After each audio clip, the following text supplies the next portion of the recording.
Look at the rod just corked. That is a giant. If there's a fish that swims, I need to catch it. Freshwater, saltwater, from a boat, from a kayak, or from 4 inches of ice. I thrive off the new experiences fishing gives me. I'm an ex-fishing guide turned videographer, calling Lake of the Woods, Ontario my home.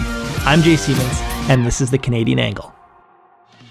In this episode, we're doing something a little bit different. I'm headed to Dauphin River, Manitoba to learn about the art of commercial fishing. For the last few years, I've been following along with the exploits of commercial fishermen Daniel Stagg and Nathan Olson. What I find unique about their story is that their love for fishing doesn't end with the square hook, aka commercial fishing nets. While you'd think this may ruin their love for recreational fishing, it's the opposite. What info they can learn from commercial fishing, they bring into the rod and reel angling, and vice versa. In this trip, the goal is for me to learn the ropes of commercial fishing while hopefully, along the way, catching enough pike bait in the nets that we can head out and hang a few afterwards for some hungry northern pike. So everybody wonders where these nets come from. But yeah, so they come in these packages right here. Yeah. And then this is the size and everything. 4 1/4 is what you typically use though? 4 1/4 would be a walleye net, I'd say. 5 inches a whitefish net. We're setting a 4 1/4 inch, yeah. So. What's the term? Am I the first mate? Well, Nathan's the first mate. I'd say you're... Greenhorn? We prefer greenhorn, I'd say. Yeah. Do you have a name for this device? The bomber. The bomber. The bombardier. Safe, reliable, and courteous. Terry. This is the real commercial fishing experience. We got, these are the different colors, red, yellow, and then this yellow, blue, gray. Might be time for another paint job. And this color. Yeah, the nice patina. Lots of people are going natural nowadays. Yeah.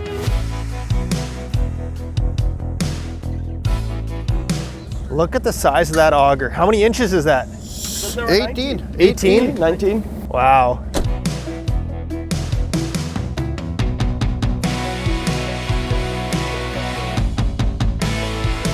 That's definitely the biggest auger I've ever seen. Last lift of the season. Hopefully I don't screw it up. Don't drop the net down the hole. You'll lose it. Get a shot of this. How many kids? 4 kids in the red one and a kid on a GT? Plus 2 on the snow machine? That's the life right there. That's northern life.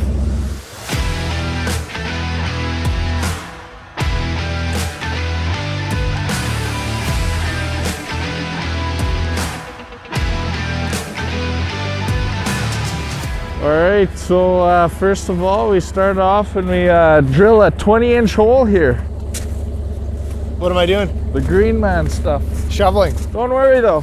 I'm a personable guy, I'll help you. All right, show me. All right, so he's gonna drill down. Yep. You shovel, and now you wanna throw your snow the side of the hole. And one good fisherman said, he said, where do I throw the snow? How far do I throw it? And he said, if you could throw it a mile, throw it a mile. So throw her far. All right, I think that's time to give her. Yeah, there we go, Jay. When you get tired, switch off. Oh, I almost did the whole thing. Why did I even switch? What are you talking about? That is insane. So 2 holes, right? The in-hole and the out-hole? Yes, but so we can't drill the other hole till we get the jigger in the hole, because the jigger will find the other hole for us. Look at Nate go. We usually use the machine to pull that, but thank you, Nate. So that red piece is the jigger? That red piece is the jigger. Now he's attaching it to the jigger. He'll put that under. And this here is called the running line. And this is what you set the jigger with. Yeah. And then on the other side, you go find it. And then you find this line, you hook it underneath the ice through that hole. And then you pull it this way. And then on this side, you have the net ready to pull in under the ice. Gone. I quickly realized into my day that commercial fishing is not a simple job. It's a lot more than just drilling a hole and dropping a net. They had this down to a science, and most definitely the jigger had to be one of the coolest pieces of ice gear I'd ever seen. Not only passing the running line under the ice, but pinging through the ice to let us know exactly where to drill that second hole. That's your anchor stone line. Down line, anchor stone line. I'm gonna have arms like Daniel soon. Jump on. We're going to the other end? Going to the other end. Can you hear it? Over there. This is like a treasure hunt. Go more that way. Oh, we're close. That's unbelievable. Okay, now that's where your knocker is. Yeah. So you want to line that up with a hole, 1 step back and another half a step back, and then step right beside it, because then this is where we'll drill the hole.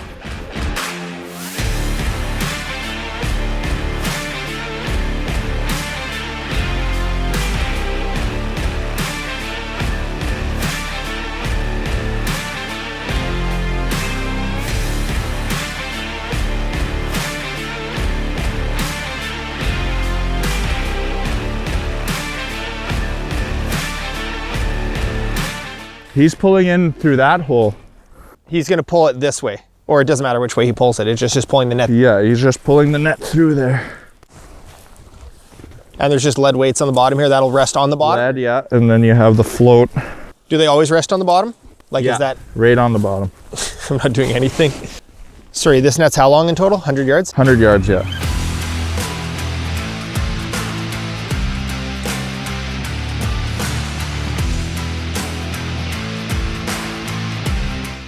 He'll just tie onto the rock right there.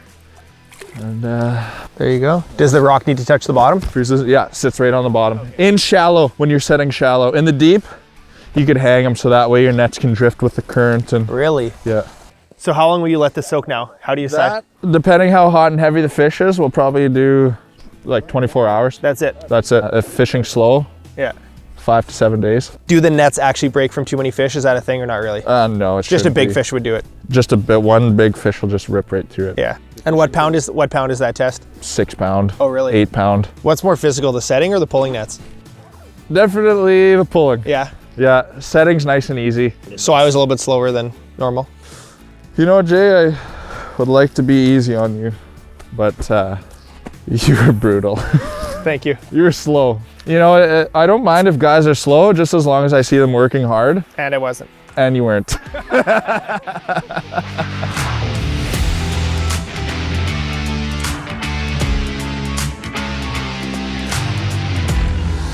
We're going to pull some nets. After finishing setting that net, we were headed way out on the lake to pull some nets that Daniel had set a few days earlier, with hopes of whitefish and walleye to sell, along with some bycatch of ciscos that would serve as our pike bait.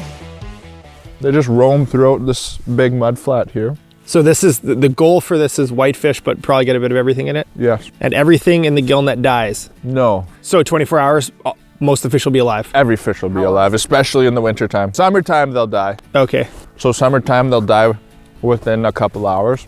Everything should be fresh and alive. Yeah. Except maybe like the smaller tulibies that we're hoping to use for bait, because we need some bait. Pike bait. We need bait. Oh, look what we found, walleye cheeks. Right there. This is a myth that no one ever believes me, is there's so much fish they start swimming up the hole. And this is what happens. You just hit a fish with the auger. He doesn't believe me. Dad, tell him. Back me up, Dad. Look at that, that's a whitefish. What is going on? What? That's a whitefish. Soapfish actually swam up the hole. Yes! And this is what people don't believe. Come on, G. The rock, do I want to pull the rock? Yeah. So what's tied to the rock back there? A net. Yeah. So that's why it's heavy. Pulling the net Off the bottom. off the bottom. Yeah, okay. Okay, there's the rock. Okay, there's the rock. And we're pulling this net from that hole. This is this end of the net. Now you bevel it. Bevel it. That's okay. So you can see that Nathan's throwing it a mile. All right, hook man. All right. First try. Don't know how tough it is, but. Sorry, this is connected to that net? This Yeah. is a chain of 5 nets. Chain of 5 nets. Each one of them connecting in the middle has a rope and a rock. And you're gonna with a reset stick some of marker. these. We're gonna reset only 2, other than we're pulling 3. Okay. Okay, so this one, you have these 2 loops. This net is the back end of this net going that way. Yeah. This is the one we just tied in over Okay, so there. that's the one we want to pull. Is it a multi-person pulling job or what is it? We all just grab a piece and pull? Twisted. Look at that. So there's a walleye. That's a whitefish. No, I don't have gloves though, is the only thing.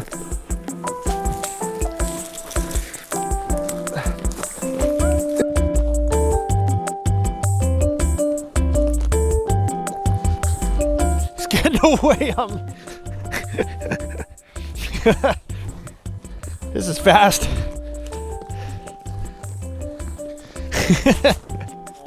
So right now when there's a bunch around the body, am I just grabbing the head and pulling? There's a little bump right here. Yeah. And a little bump on this fin. That's the majority where you're gonna get caught. You just make it look so effortless. Well, I grew up doing this. You've done it a couple times. These guys are having fun just pulling the net. There's some bait. That's pike bait right Okay, there. we'll show you what I'm talking about. Literally this one little mesh. Is what stopped him from being free. And then he literally just falls out because the squares are too big. Think we'll catch a pike on that? Oh yeah, I think so. I hope so. Oh, here's one. Nice live one, fresh. Right in the mouth, just falls out. Is this a specific size of whitefish you're trying to target? Mediums. Mediums are the best price. If the net looks light, then it's done? These guys are going to that side, hooking up to the green rope, Pulling it back? and they're gonna pull it back. And this is all gonna go inside. This right here is candy for a lot of fish, for big pike, big lake trout, but I think we're gonna be keeping some of these for bait. But I am enjoying this commercial fishing.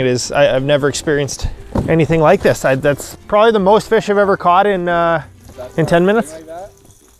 Look at this, so cool. Are you happy with that or no? Yeah, I mean, I would like to see more. Yeah. And this mesh is selecting for the same size, like The same size. it's based on their head size. That's why the walleye is the same Yes, size as the. Same size as the body. Yeah. So he'll go in, hit the net. They try to back out and it hooks on the back of the Yeah. gill. Is that normally where it'll hook right there? That's I mean, it's called the gill net, but when did you start pulling nets with your dad? Say maybe 5, 4, Yeah. I'd start going out on the lake with him. There seems to be this tension between recreational anglers and commercial fishermen. Anglers thinking that when nets are set, they kill everything that swims. After spending time with Daniel, I quickly realized that is not the case. Dan realizes as well as anybody that large breeding fish are what will keep this renewable resource healthy. It was encouraging to see his focus on harvesting smaller size fish, and also, whenever possible, releasing the larger fish that can still get caught in the net from time to time. Look at that. Gone.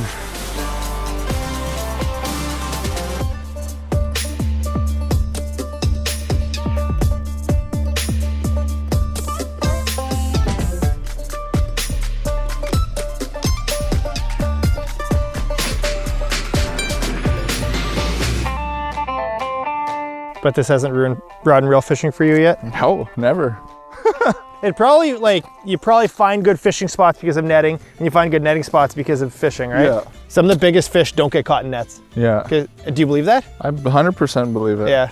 Like you'd think you'd catch endless 35-inch walleye in Lake Winnipeg. Yeah. Like no one wants to catch a big one anyways because they're not worth any money. And if you have any brain, you know as your livelihood that you're killing yourself. It's Yeah. going on your quota as a kilogram or 2 kilograms Yeah. of walleye off your quota, but at a lesser value than if you were catching mediums, right? Oh, really? Yeah, so No, I You're didn't just know that. shooting yourself in the foot. And like, you're hurting the spawning year, and yeah. I was gonna say maybe I can teach you a thing or two about tip-up fishing, but I have a feeling that you're gonna end up teaching me about I that don't as know, well. we could learn from each other, you know? You take a little bit here and there and create your own out of it. all right. All right.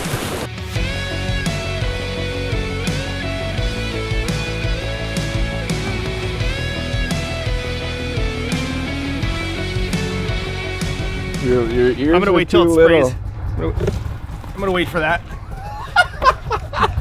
Full service. Fill her up, 20 plus please. I was thinking about that. I'm like, do you always message someone when you go to these spots? There's no cell service up here. These guys are sending their last messages to their Right. loved ones because we might not make it back. If we don't make it back, we love you. Please send more cinnamon buns. This is good. I like adventures. I could fish new lakes, new spots every day. All right, let's roll.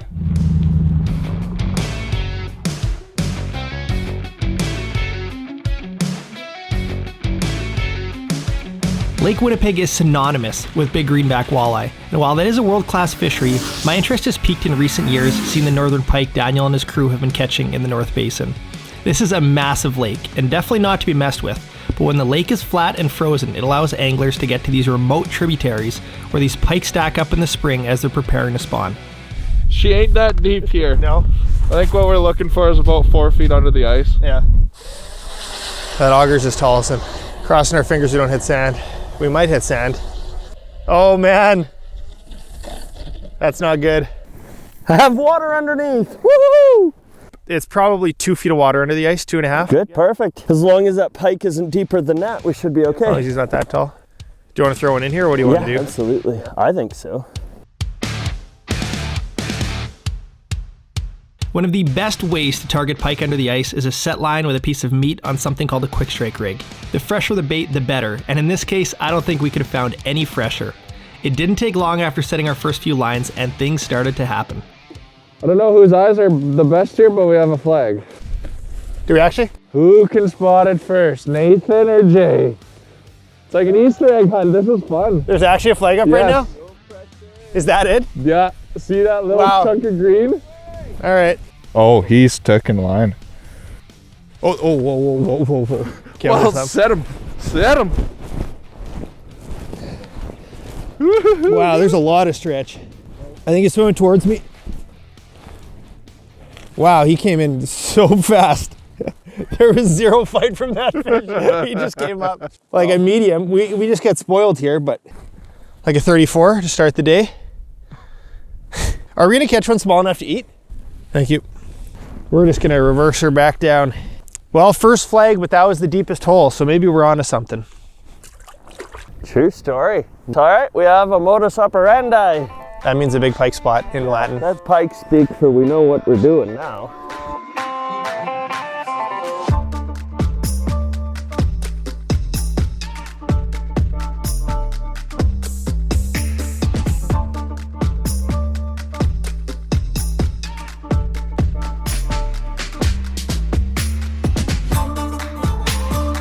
All right, time for the cinnamon rolls. This is what I've been waiting for all day. Coffee.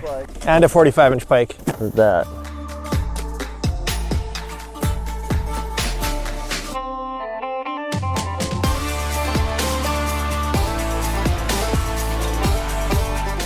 Did you see that? Yeah. No, I saw it. Yeah, no, I 100% saw it. Oh, it's spinning. Let's hope it's a big one. What we got? Medium. Nice. I like when the water just goes up and down. It's all right. Right in the corner of the mouth. Nice. That's a pretty good one. Nice. That's all right, I say. Would you call that all right? That's what we wanted. Okay. Probably a nice little, I'd say 38 here. We'll go for the release. Look at the belly on there. That's a thick fish, 100%. Yeah. Thing up. There we go. There she goes. Nice. Read on. Thanks, guys, for letting me get the flag. There you go. It just took some coffee. I was kind of holding out for some fist bumps there. They're pretty bad at it. Thought I had to fist pound myself again. Life is good. Wind died down, sun's shining. The pike are getting bigger. Here's the problem. When I got into pike fishing, I was talking to Daniel about this before. For me, catching a 30-inch pike was the goal. If I could catch a 30-inch pike, I would count in my little logbook how many I'd caught over 30 inches. A 30-inch pike now is nothing, you know? Right, yeah, 38, Spoiled. we're like, oh yeah, okay. We're so ruined for pike fishing. And I think 40 inch is the goal in a lot of anglers' minds. Man, there's a lot of 35 to 38-inch pike that will fight harder than a 42, 43-inch pike. And that was a gorgeous, thick 38-inch mama. Like, these fish are starting to stage at the mouths of these spawning creeks. This is a pretty significant river that comes in here. And they kind of set up, as spring progresses, they'll go up into the creek to do the deed. But right now they're kind of sitting out here a little bit deeper, and you said 8 feet. So if it was a normal March, we'd probably be pushed in further, right? But right now we're a couple 100 yards out. we just brought out the cinnamon rolls and within seconds we hooked up. Those are so good. All right. Oh. Well, Nathan. This stick is what, Oh, it's spinning. How long is that stick? no? I felt a little. Nothing? Oh, he's swimming towards you. Now he's got something. I'm just pulling the bait. It's his fourth hook set on this fish. There's water moving. There you go, that's our eater. Now we're going for lunch. Yeah! We got an eater! Woohoo! Yummy.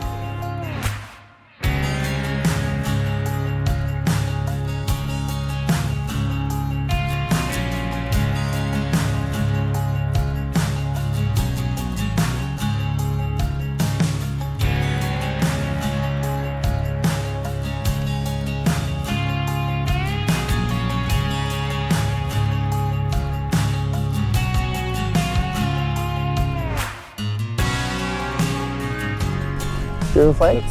Another one just popped. We got two. The iFish Pro All just right, went. folks. After a short commercial break, we're gonna go get a flag. We got two flags. We got two flags. No! We have another flag here. There's two more flags. Okay, I'm just gonna hit this fish. We got two more flags up. Okay, that one's great. All right, to the next. Oh, she's burning. That's a big fish. Oh. Oh, wow, that's a feeding window right there. She's all hog-tied. And now it's Nate's turn. Come on, Nate. We need that big mama. Little one. Another flag, guys. The shallow one. Look at that, it just went off. We got a situation. Flags are flying everywhere. I'm gonna hit this one. Doesn't feel big. Okay, never mind. Might be decent. Those are pretty big head shakes. Oh, we got another flag up. The guys are unhooking the other fish. This one I just set and I thought it was a wind flag because it happened so fast. We're using the Frostbite, the Drama Queen, big beefy rod, and it's a lot. I love fighting them on the rod for sure. Tip up is cool, but a big fish on rod and reel is the best with the iFish Pro. That's a nice pike. Wow, that's fat. All right, this is our biggest fish of the day. Probably pushing close to that 40-inch mark and like thick. This is what you picture when you think of March pike. But yeah, everyone comes to Lake Winnipeg for walleye, but these pike get like no pressure and pretty special fish. It's a good one, eh? There you go, 40-inch pike. Sweet. Oh, there she goes. Sweet. Boys, thank you. Woo! Good job. That was madness. Just bang, bang, bang, bang. All right, we got one And more it's though. still banging. There's another one.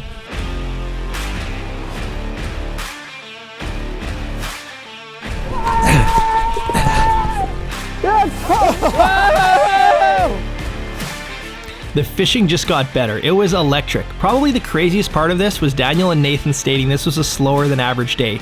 We were truly getting spoiled. That party started! Oh no! Oh! No!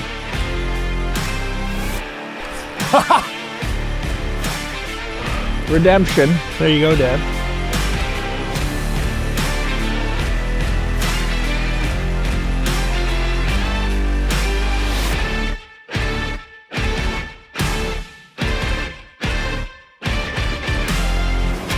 Running on the hard ground. Oh!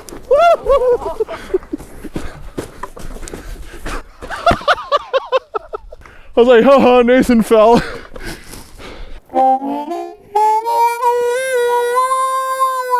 Are you gonna find the I'm just amazed at this.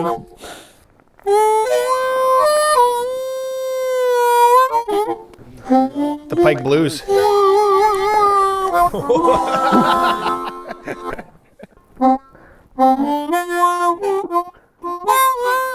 It's gone.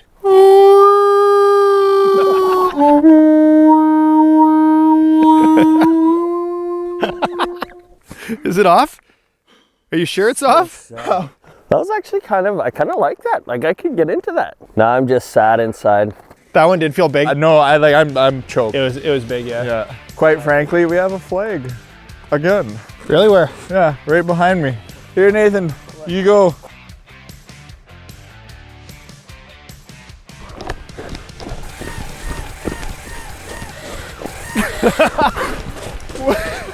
Are you in the mono? Oh my wrists are burning. Just coming in right now. Because it's gonna wait till it's a hole and then it's gonna take another peeling run. I think it probably burnt its heat shielding off in that first run. That was wild. Blitzing run. Oh, Wow, yeah. that's actually really big. That's the one.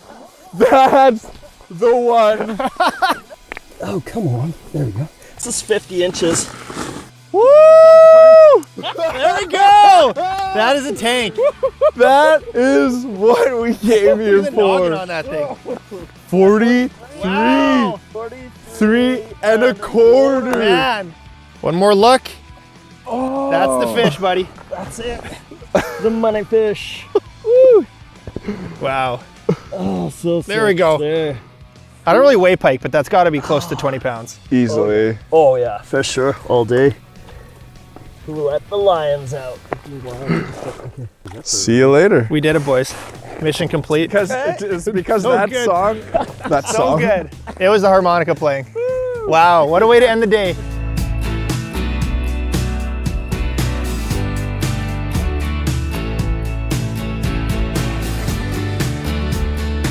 We ended off the day with some catch and cook pike back at Daniel's place, topped off with reliving the day by watching the underwater strikes.